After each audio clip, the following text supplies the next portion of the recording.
أهلا بيكم في قناتنا وتلك كانت قصتي. لو عندكم أي مشكلة ابعتوها لنا على صفحتنا على فيسبوك أو تحت في صندوق التعليقات وإن شاء الله هنلاقي لها حل. وما تنسوش تعملوا لايك وسبسكرايب علشان قناتنا تكبر بيكم. ومعانا مشكلتنا النهاردة. أنا عصام ببعتلك مشكلتي بعد ما فقدت الأمل في الحياة. بكتبلك وأنا في ألمانيا. سمعت ردودك على مشاكل المتابعين وبصراحة حسيت بعقلانية كبيرة جدا في حل المشاكل وعجبني ردودك جدا. قلت يمكن تقدري تفيديني. أنا عندي 44 سنة. اتربيت في أسرة بسيطة. أبويا موظف حكومي وأنا الولد الوحيد على 3 بنات. واتخرجت واشتغلت في شركة كبيرة لأني كنت متفوق. وبعد سنة من شغلي أبويا طلع معاش ودخله قل للربع. ولقيته قاعد مع أمي شايل الهم في إزاي يدبر مصاريف البيت وتعليم إخواتي البنات. لقيت أبويا منكسر وزعلان على غير عادته. ما قدرتش أتحمل كده. قلت له يا بابا أنت شلت كتير عني وعلمتني أحسن تعليم وحرمت نفسك من كل حاجة عشاني وعشان إخواتي. دلوقتي لازم أرد ولو جزء صغير جدا من جميلك عليا. أنا دلوقتي المسؤول عن كل حاجة. واديت أمي مرتبي وأبويا كان رافض تماما وأنا أصريت وقلت له مش هاخد غير مصروف إيدي ومواصلاتي فقط. أبويا وأمي كانوا دايما بيدعولي وكل ما يدعولي ربنا يكرمني في شغلي أكتر وأكتر وبفلوس عمري في حياتي ما كنت أتخيلها. لحد ما ربنا كرمني وجوزت أختين ليا واتبقى الصغيرة.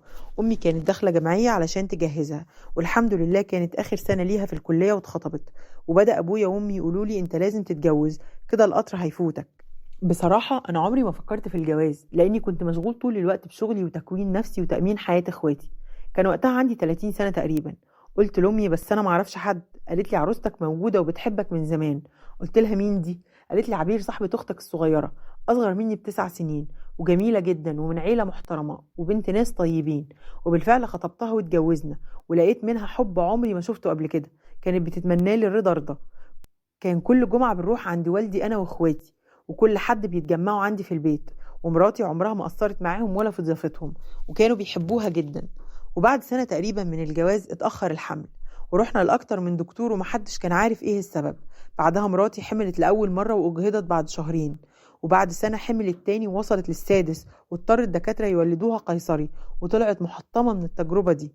وبعدها بسنتين من اللفة عند الدكاترة حملت تاني وللأسف اتكررت المأساة ووصلت المرة دي للشهر السابع. وبعدها الجنين مات والدكاترة اضطروا يولدوها قيصري لتاني مرة وحذروها من انها تحاول تحمل تاني اصلا لان كده غلط على صحتها. وبعدها سافرت في مهمة شغل قصيرة برا مصر ومعرفتش هرجع امتى. وبرضه معرفتش مراتي ميعاد رجوعي ولقيت نفسي بفكر اني لازم اسيبها عشان عاوز ابقى اب وان ده ابسط حقوقي. لكن لما رجعت المطار فوجئت بيها مستنياني لانها كانت سألت في الشغل عن ميعاد رجوعي وعملتها لي مفاجأة. عشت معاها في البيت حوالي 3 أسابيع. وفي الأثناء دي جت الشغل عندنا واحدة جديدة مطلقة لأنها كانت زوجة تانية وكل ما تحمل جوزها يصر إنها تنزله لأنه عنده أولاد من الأولى. وبدأت أتكلم مع زميلتي الجديدة دي وحسيت ناحيتها بارتياح وقررت بيني وبين نفسي إني هروح بيت أبويا ومش راجع شقتي تاني. وبالفعل عملت كده. وكل ما مراتي تحاول تكلمني ما ردش عليها لحد ما بعت لها مع أختي الصغيرة رسالة إنها لازم تسيب الشقة علشان أنا هطلقها واتجوز. اختي انهارت لانها عارفه قد ايه مراتي بتحبني. بس انا اصريت على موقفي وبالفعل كلمتها. قلت لها قامت راحه قايله لي انا مش هسيب شقتي ولو عاوز يتجوز يتجوز عادي حقه لكن يعدل بينا. انا ما اقدرش اعيش من غيره. قلت لها لا انا ما اقدرش اعيش مع زوجتين في وقت واحد. ولما الكلام وصل لابوها جه خد العفش واصر انها تتطلق. وبالفعل قابلتهم عند المأذون ولقيتها لابسه فستان ابيض وجميله كعادتها لكن للاسف منكسره وحزينه. بعد ما طلقتها لقيتها جايه تسلم عليا وقالت لي انا فتحت بطني مرتين عشانك وكان عندي استعداد اعمل اي حاجه عشانك لكن انت ما قدرتش ده. ربنا هيقتص منك بحق كل ليله نمت فيها زعلانه ودموعي على خدي. وسابتني ومشيت. بعد الموقف ده اكتئبت شويه وبدات اركز في الشقه واني لازم ارجع افرشها تاني. وعشت وحيد فتره طويله.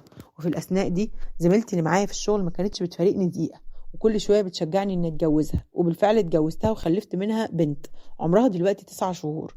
وطلبت منها تستقيل علشان تراعي البنت وبالفعل استقالت. كنت اسعد واحد في الدنيا. بدأت اسأل على مراتي الاولى واعرف اخبارها من بعيد. عرفت انها رافضه الجواز تماما بعد ما اتعقدت من تجربتنا واشتغلت مدرسه وبعدها بشويه اتجوزت.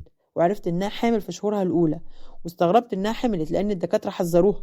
في الفتره دي كانت اموري كلها كويسه وفجاه وانا في الشغل اغمى عليا وزمايلي ودوني المستشفى والدكاتره قالوا ان ده ضغط شغل واجهاد. بعد القصه دي بشهر تقريبا سافرت المانيا عشان عندي شغل هناك وأثناء الشغل أغمى عليا تاني، وزمايلي ودوني المستشفى، والدكاترة هنا صدموني إن حالتي متأخرة جدا وقدامي بالكتير شهر. أنا لسه ما صرحتش أمي وأبويا وأخواتي ومراتي، وبقعد كتير أفكر لو ربنا كاتب لي إني أموت دلوقتي كنت اتجوزت تاني وخلفت ليه؟ علشان أسيب بنتي يتيمة قبل ما تتم سنة من عمرها؟ أنا مؤمن إنها أقدار وإن الأعمار بيد الله، بس أنا حاسس إن ده ذنب مراتي الأولى. بس برجع وأقول بنتي ذنبها إيه؟ جوايا أفكار كتير ومتلخبط، مش عارف أعمل إيه. لصاحب المشكلة: كل إنسان عمره مقدر ومحدش له من الأمر شيء. أفكارك دي استعيذ بالله منها، لا يسأل جل شأنه عما فعل، والغيب محدش يعرفه غير ربنا. ياما ناس الدكاترة قالوا حالتهم ميؤوس منها وعاشوا سنين طويلة، وياما ناس أصحاء وفي عز شبابهم ماتوا فجأة بدون سبب. لو انت حاسس بالذنب تجاه مراتك الأولى وعايز تبرئ ذمتك، ابعت لها واطلب منها تسامحك، وعشان هي حبتك حب حقيقي أنا متأكدة إنها مش هتبخل عليك بالسماح، لأن اللي حب مستحيل يكره. وبتمنى لك الشفاء وحياة سعيدة فيها حصاد لكل الخير اللي عملته.